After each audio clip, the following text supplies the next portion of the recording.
जो सरकार कोरोना जैसे महामारी से हमको निकाल दी, हमें उस सरकार पे भरोसा है कि इस भी महामारी से, ऐसी महामारी से तो कभी भी निकाल देगी हमें। ये पेट्रोल डीजल और गैस ना, ये सब सपाइयों को घर, सपाइयों जितने सपाई हैं इन्हीं के घर खत्म होता है। नमस्कार भाई, कैसे हैं? क्या नाम है आपका? प्रिंस सिंह सेंगर नाम है। सिंगल। इस वक्त जो है पूरे देश में जो एलपीजी की शॉर्टेज चल रही है और जो लोगों को लंबी लंबी लाइनें लगी हुई हैं, 25 दिन का एक टाइम फ्रेम दिया गया कि 25 दिन बाद ही सिलेंडर मिलेगा। लंबी लंबी लाइनों में लोग लगे हुए हैं। कल लखनऊ में भी हमने देखा कि तमाम पेट्रोल पंप अचानक से बंद हो गए और एक ऐसा वक्त रहा जब कहीं भी पेट्रोल पूरे लखनऊ में नहीं मिल रहा था। इस बारे में क्या कहना चाहेंगे आप? ये पेट्रोल डीजल और गैस ना, ये सब सपाइयों को घर, सपाइयों जितने सपाई हैं इन्हीं के घर खत्म होता है। नहीं नहीं, कल तो तमाम जगहों पे हमने, यहाँ भी हजरतगंज तक हम आए थे, यहाँ पे गैस की किल्लत थी। जी बिल्कुल थी। लोग तो लाइनों में लगे दिख रहे थे, आम जनता तो लाइनों में लगी। लाइन में जो लोग थे, गैस की किल्लत मान लीजिए, अरे भाई युद्ध चल रहा है, दिक्कत आ सकती है, तो उसको उससे लड़ेंगे कौन? हम ही लोग लड़ेंगे ना। हम लोग सरकार का समर्थन नहीं कर सकते हैं। तो गैस की किल्लत अभी देखिए खत्म हो गई, अब पेट्रोल और डीजल की किल्लत आ गई।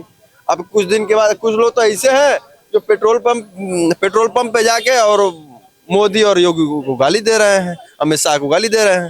लेकिन ऐसा नहीं होना चाहिए, सरकार का हमें साथ देना चाहिए।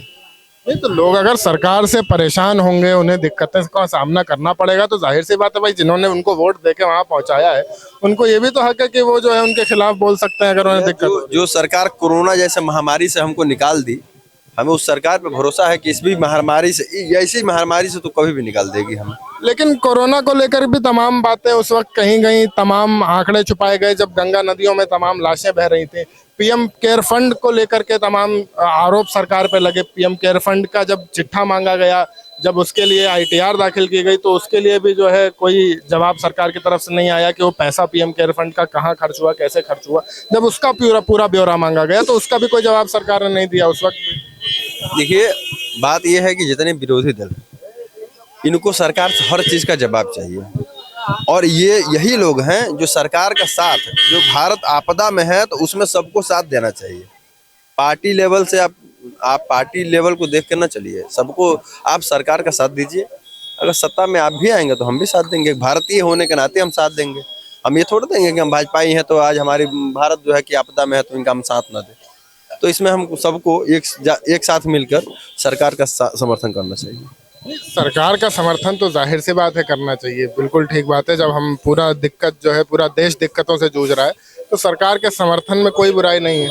सरकार के समर्थन में कोई बुराई नहीं है, मगर लेकिन दिक्कत ये भी तो है ना कि अगर हम अपनी बातें सरकार के सामने नहीं रखेंगे और हमने जिनको वोट दे के वहाँ पहुँचाया है, हम उनसे सवाल नहीं पूछेंगे कि हमने जो पीएम केयर फंड में मैंने डोनेट किया, मेरे घर वालों ने डोनेट किया, तमाम देश भर के लोगों ने डोनेट किया, वो पैसा कहाँ खर्च हुआ, ये जानने का हक भी तो हमारा है।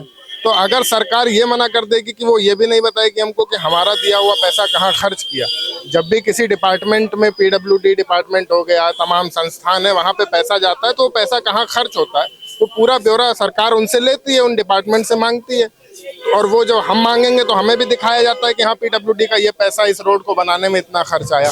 तो उसी तरह पीएम केयर फंड का पैसा अगर ये पूछा जा रहा है कि कहाँ खर्च हुआ, तो वो बताने में क्या दिक्कत है? अगर हमने सरकार को वोट दिया है, चाहे किसी को हम वोट देते हैं, तो हमें जानने का हक है, ये हमारा अधिकार है, हम जान सकते हैं। लेकिन सरकार जो है, अगर इसका सरकार मना क्यों कर रही है, बैकफुट पे क्यों आ रही है? अगर उन्होंने कुछ गलत नहीं किया है तो उन्हें जो है साफ साफ दिखा देना चाहिए कि ये देखिए यहाँ पे खर्च हुआ है।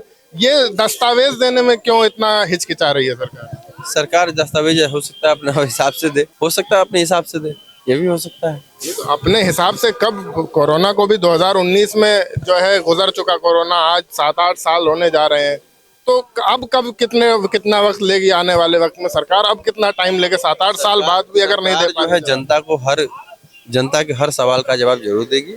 अभी जो है कि पूरा भारत हमारा जो कि जूझ रहा है डीजल, पेट्रोल और गैस से, सरकार उसको जो है कि साधने में लगी हुई है कि उससे पूरी जनता को निकाला जाए, परेशानियां ना हो।